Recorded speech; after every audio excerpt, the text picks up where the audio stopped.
Olá pessoal, bem-vindos a mais uma entrevista com o especialista.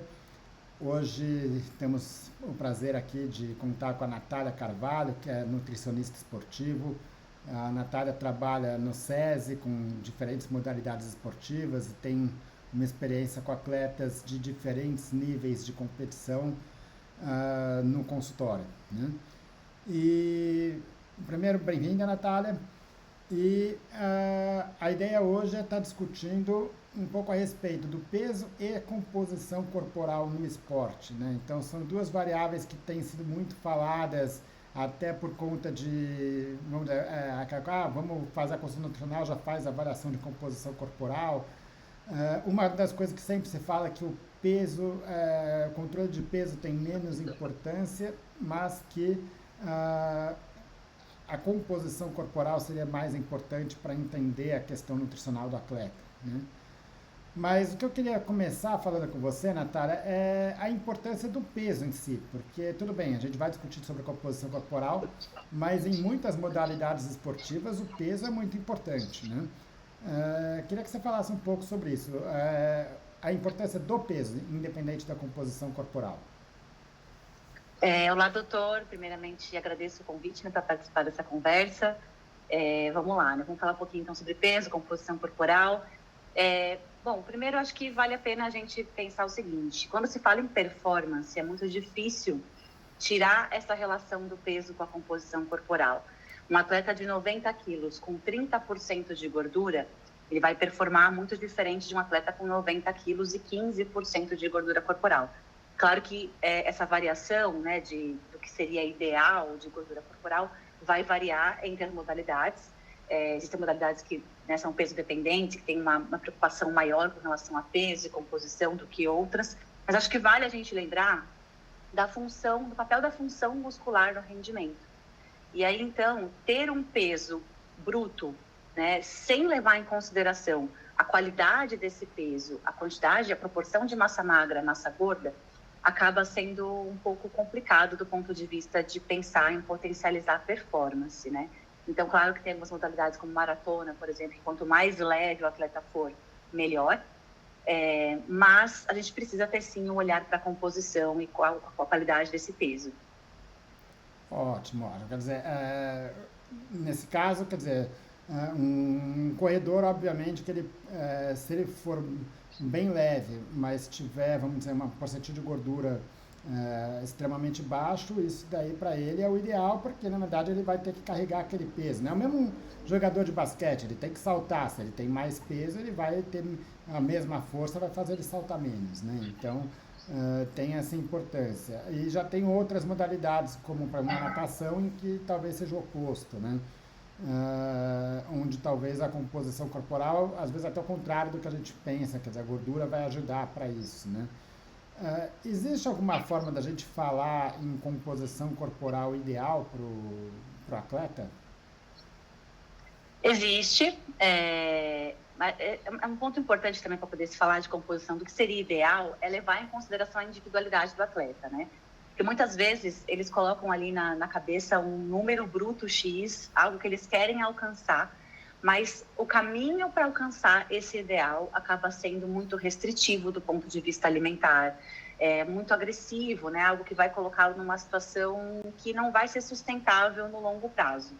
Então, dá para chegar, eu diria que no ideal, para aquele indivíduo, que ele consegue sustentar e que não vai prejudicar fatores de saúde, né? Então, com treinamento, estratégias nutricionais específicas, a gente consegue melhorar a composição corporal, a gente consegue levar esse atleta para um peso-alvo, né, que ele tenha, principalmente pensando em modalidades que sejam peso-dependentes, né? Mas sempre correlacionando o que eu preciso fazer, qual que vai ser o caminho para chegar nesse peso, do ponto de vista de, será que eu vou estar prejudicando a saúde desse atleta? Ou até mesmo o rendimento, né? Colocando uma dieta muito restrita, isso vai prejudicar a performance? Então, é considerar esse peso ideal e o caminho para chegar nesse peso ideal, né? Que não seja algo que seja muito agressivo. Ótimo. Agora, vamos pegar, então, em modalidades diferentes, novamente, né? Então, mais uma vez, na maratona, a gente vê que o perfil do maratonista, eles são muito parecidos, né? Então, eu não tenho esse dado, talvez você tenha, assim, mas provavelmente o percentil de gordura deles devem ser todos muito próximos um do outro, né? Que é no limite inferior do que é saudável e do que é saudável para aquela pessoa que tem um perfil de maratonista, né? Porque o que eles têm não é saudável para a maioria das pessoas, para eles é, né? Agora, você pega um futebol, por exemplo, eu venho me acompanhando atletas de, vamos dizer, nível A aí no esporte, você vai ver que tem meninas que estão aí com 9% de gordura e que aquilo lá para ela tá bem, e existe outras que com 11% elas não estão bem, né? Então, como você determinar uma meta para um atleta? Como é que você fala, olha, vamos chegar nesse objetivo, o acompanhamento, a gente quer ganhar ou quer perder? Como é que você chega nessa decisão? A avaliação é muito importante, então a avaliação de composição corporal recorrente, né, ali a cada 2 meses, 3 meses, ou até mesmo mensal, dependendo do atleta, é algo que direciona muito se a gente está no caminho certo, né? A gente consegue ter essa noção. Então, isso que o senhor comentou a respeito, né, de modalidades diferentes, a gente pode até extrapolar para posições diferentes dentro de uma mesma modalidade. Por exemplo, o polo aquático, né, com que eu trabalho, uma das modalidades com que eu trabalho. Dependendo da posição que o jogador está, por exemplo, os jogadores centrais, eles têm mais ali confronto com o adversário, eles trocam mais força. Então, são jogadores que precisam ser maiores, né? Eles precisam ser mais pesados, a porcentagem de gordura deles geralmente é um pouquinho mais alta até do que os jogadores, né? Quando comparado com os jogadores que são atacantes, que precisam de mais agilidade para nadar, precisam ser mais velozes, né? E são jogadores geralmente com porcentagem de gordura mais baixa.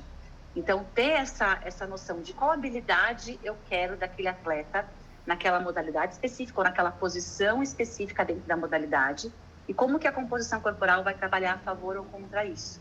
Então, eu sei que se o atleta for um jogador de centro do polo aquático, que é uma porcentagem de gordura muito baixa, ele provavelmente não vai render tão bem dentro do que é proposto para ele, que é ser mais pesado, trocar mais força, né? Enfim, ter uma estrutura corporal maior. Então, isso é algo que a gente consegue determinar, né? Será que a gente está no caminho certo ou não? Avaliando esse atleta recorrentemente, né? De forma ali frequente. E dentro, a gente também tem, claro, alguns estudos, né, na literatura que mostram que seria mais interessante ou não para algumas modalidades. Mas, claro, levando em consideração a parte individual também é bem importante. Então, avaliar frequentemente e saber quais habilidades eu quero estimular através dessa parte da composição corporal, é o que direciona a gente saber se o atleta está no caminho certo ou não, se eu preciso levar uma perda de gordura ou não nesse caminho. Ótimo. Então, quer dizer, muitas vezes você vai ver o atleta, essas mídias seriadas, até pelo desempenho dele, você vai conseguir chegar e falar, olha, para esse atleta ter 13% de gordura é o ideal, trabalhando mais ou menos aí com a perda de peso, com as outras variáveis, né? E o outro atleta pode ser que esse percentil seja um pouco diferente. Às vezes na mesma posição, Exato. né? Porque às vezes tem características físicas um pouco diferentes, né? Nem sempre são Sim, exatamente iguais um em relação ao outro. exato. E uma outra coisa, Natália, quando a gente pega um atleta de alto rendimento, a gente não está querendo ver grandes variações, a gente está querendo ver pequenas mudanças que acontecem. Faz uma mudança a cada mês, muitas vezes, né, uma avaliação. Ou seja, a gente está querendo ver o ajuste fino, o detalhe desse atleta, né? E a gente sabe que tanto peso como composição corporal variam ao longo do dia, né? Então, variam não só ao longo do dia, no horário que você está fazendo, mas variam conforme a prática esportiva que antecedeu, varia conforme o tipo de alimentação, o estado de hidratação no momento, e principalmente nas mulheres, uma grande dificuldade que é o ciclo menstrual, né? Muitas vezes você não escolhe para fazer uma convocação das atletas no momento específico do ciclo menstrual delas, né? Então, como é que você pode fazer para minimizar essas oscilações, para entender essas oscilações dentro de uma medida que está em constante oscilação aí, né? Isso gera até um pouco de ansiedade, né? As pessoas que se pesam todos os dias, né? O atleta sobe na balança todos os dias, diariamente ali, e aí, nossa, hoje eu estou 500 gramas mais leve ou 500 gramas mais pesado, e muitos deles têm uma preocupação, né? Importante com relação a isso. Só que isso é muito relevante, né? Porque se eu bebo um pouquinho mais de água, se eu bebo um pouquinho menos, funcionamento intestinal, né? A segunda-feira é o dia que nós estamos geralmente mais pesados por conta do final de semana, se comemos um pouquinho mais de sal, um pouquinho mais de gordura, teve um consumo de bebida alcoólica. Então, eu costumo orientar que a pessoa se escolha um dia na semana e se pese sempre nas mesmas condições. Então, por exemplo, todas as quintas-feiras de manhã, em jejum, eu vou fazer a pesagem. Embora, mesmo assim, a gente sabe que pode haver, sim, interferência, né, de fatores do dia anterior, mas é uma forma da gente minimizar essa interferência. E, claro, saber, na hora de interpretar os números, qual que é a situação que está sendo ali observada. Então, uma mulher, se eu faço a avaliação dela, ela está num período específico do ciclo menstrual, ela retorna em consulta, está num outro momento, a gente precisa interpretar isso também, né? Falar, olha, aqui deu um pouquinho de variação, que pode ser por conta disso, né? Então, interpretar os números em si, mas também fazer uma correlação com o momento em que essa avaliação está sendo realizada e as condições em que essa avaliação está sendo realizada. Inclusive, eu costumo usar bastante o exemplo da bioimpedância, né, que é um método mais sensível à variação de hidratação corporal. E aí o ciclo menstrual, né, interfere muito nessa avaliação, né? Então, a gente precisa ter sempre esse olhar cauteloso para que também não gere mais ansiedade ainda, né, no atleta, no paciente. Legal, Natália. Então, assim, aproveitando que você falou da bioimpedância, né, a bioimpedância é um dos métodos que mais tem sido utilizadas no consultório. Primeiro pela praticidade, pela grande disponibilidade, tem balança agora caseiras que o pessoal compra, tem em casa para ver a bioimpedância, né? E é muito comum a gente ver nutricionistas falar, a consulta já inclui a bioimpedância. E não importa a hora que foi feita, às vezes não se dá nenhuma orientação prévia para esse exame. E a gente sabe que a bioimpedância é um dos testes mais sensíveis a essas variações de treinos, a variações de horários, de hidratação, de tudo isso, né? Então, assim, qual que é, de fato, a validade de você ficar fazendo uma bioimpedância, além da ansiedade que você vai gerar por conta do resultado? Não estou falando, claro, de uma pessoa que está indo de 30% para 15% de gordura, mas para uma pessoa que está querendo fazer pequenos ajustes com um controle seriado disso daí, né? Certo. Bom, acho que o primeiro ponto é levantar a questão da qualidade da balança. Porque essas balanças que o pessoal tem em casa, geralmente, são balanças que não são validadas. São balanças que não trazem um resultado tão fidedigno. Então, para cunho profissional, né, para uso profissional, a gente não pode levar em consideração o resultado desse tipo de balança. Então, o nutricionista, né, o profissional que faz a avaliação com bioimpedância, a primeira coisa é garantir um equipamento que seja validado, que seja padronizado, para garantir um resultado mais fidedigno e que possa ser aplicado na hora da tomada de decisão de conduta. Então, o primeiro ponto seria o equipamento. E aí, o segundo ponto é realmente com relação ao preparo. Então, não tem como comparar exames diferentes, né, dois exames, se a situação de execução desses dois exames forem em situações diferentes, né? Então, no primeiro exame o paciente estava em jejum, no segundo não estava. Isso vai causar diferença nos resultados. Então, eles não são comparáveis. Por isso que o ideal é que o paciente esteja em jejum por 4 horas, não tenha consumido líquidos, urine antes de fazer o exame, não tenha consumo de cafeína. Se possível, né, o ideal é não treinar nas últimas 8 horas que antecedem o exame. A gente sabe que para atleta isso é um pouco complicado, então por isso que precisa ser agendado o exame de um atleta no momento oportuno. Não adianta fazer ali com o efeito do exercício físico, porque isso vai dar diferença na hora de interpretar o resultado. Então, cuidar desses pontos, né? A qualidade do equipamento, o preparo correto do paciente, faz com que a gente tenha um resultado mais fidedigno e que seja melhor, né, para acompanhar essas pequenas evoluções, né? De baixar de 15% para 14%, 13%, né? A gente consegue pegar melhor essa variação. Então, pontos principais. A gente quer realmente utilizar a bioimpedância, né, como algo, como o nosso método de avaliação mesmo em consultório, né, em clubes, é fazer o preparo corretamente. Senão não dá para comparar, né, não dá para a gente acompanhar uma evolução de forma fidedigna. Ótimo. E digamos que você está num clube e de repente o clube mudou de balança ou você foi fazer uma viagem, está fazendo uma nova avaliação. Isso também interfere. Digamos que você está pegando uma boa balança, uma balança profissional, uma balança que está regulada, tudo certinho. Dois equipamentos diferentes podem dar diferença nessa medida? Podem dar diferença. Às vezes até com relação a uma mesma marca de bioimpedância, uma bioimpedância que seja validada, a mesma marca, mas se for modelos diferentes, pode dar um pouquinho de variação. Então, acho que também até um terceiro ponto que seria importante de falar seria comparar o indivíduo sempre com ele mesmo, né? E, claro, levar em consideração essa variação, às vezes, de equipamento. Quando se fala de antropometria, por exemplo, que não é o caso da bioimpedância, mas considerar o avaliador também, né? Então, interpretar o contexto todo da avaliação é o ponto principal. Ótimo, quer dizer, se eu estou entendendo direito, né? Vamos dizer, a bioimpedância é um método indireto, como todos os outros que se usa, né, de avaliação de composição corporal. Então, você não tem como garantir que se está medindo 16%, não é 18%, não é 14%, né? Quer dizer, então existe um método, não existe um método 100% preciso para avaliar a composição. Mas, pelo que eu estou entendendo, quer dizer, se você usar a mesma balança, o mesmo método, a mesma preparação, talvez aquele erro ele seja repetitivo, ou seja, vai estar medindo, em vez de 16, vai estar medindo 14, mas nas outras também vão estar medindo 14, não estão. Então, quer dizer, você consegue ter aquilo como parâmetro, medir com outras formas, outros métodos, isso talvez não vá ajudar, né?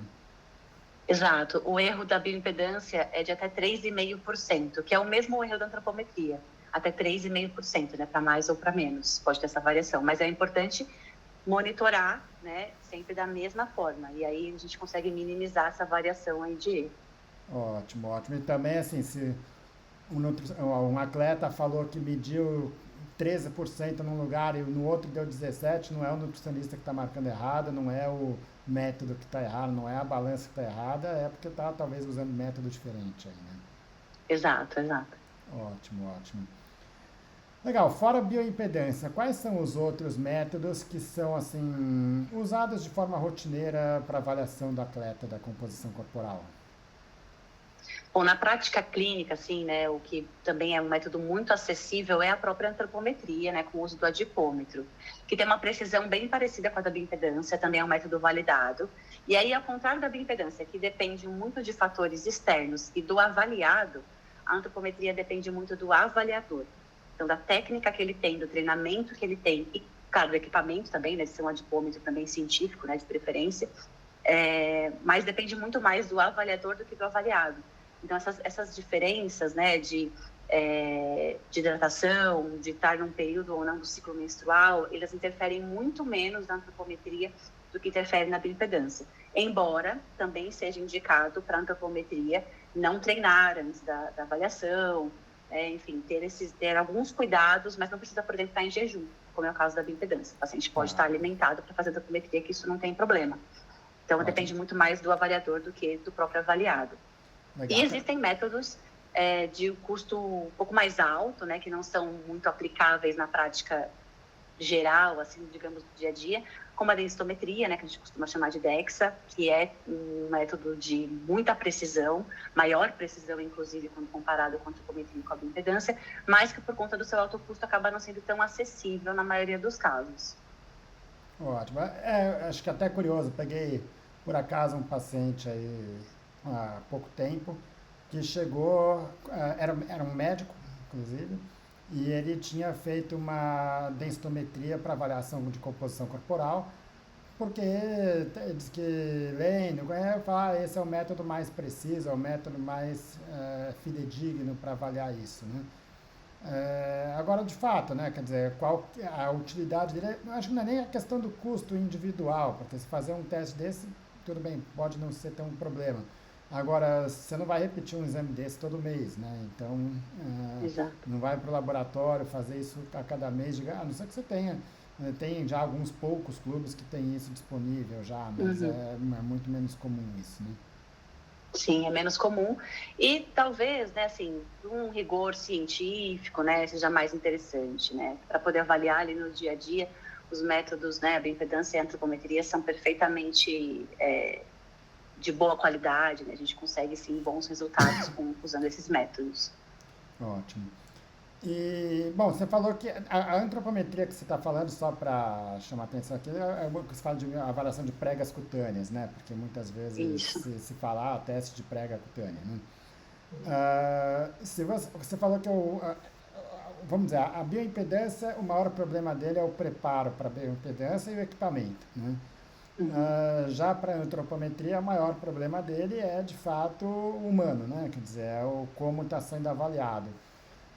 Essa avaliação é uma avaliação que ela é mais tecnicamente mais demanda mais, ou seja, você precisa ter um nutricionista mais preparado para fazer aquilo, ou mesmo quando você pega duas pessoas que estão extremamente preparadas para fazer isso, vão medir diferente, vão usar, vai dar resultado diferente. Como é que funciona isso?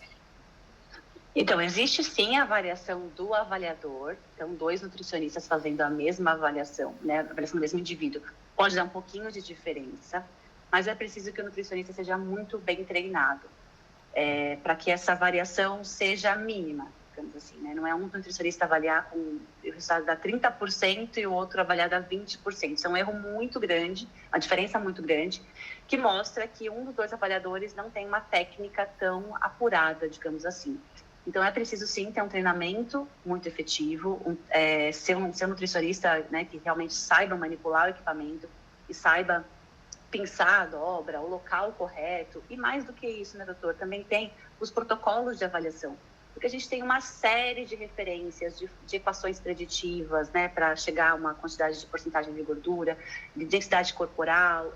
E se o nutricionista não sabe qual fórmula aplicar para aquele indivíduo, ele vai também ter mais chances de erro, né? Então, tem fórmulas que são validadas para atletas, tem fórmulas que são validadas para a população geral, tem fórmulas que são validadas para modalidades específicas. Então, eu saber também qual vai ser o protocolo que eu vou utilizar, a equação correta também fazem toda a diferença na hora de ter um resultado mais preciso. Ótimo.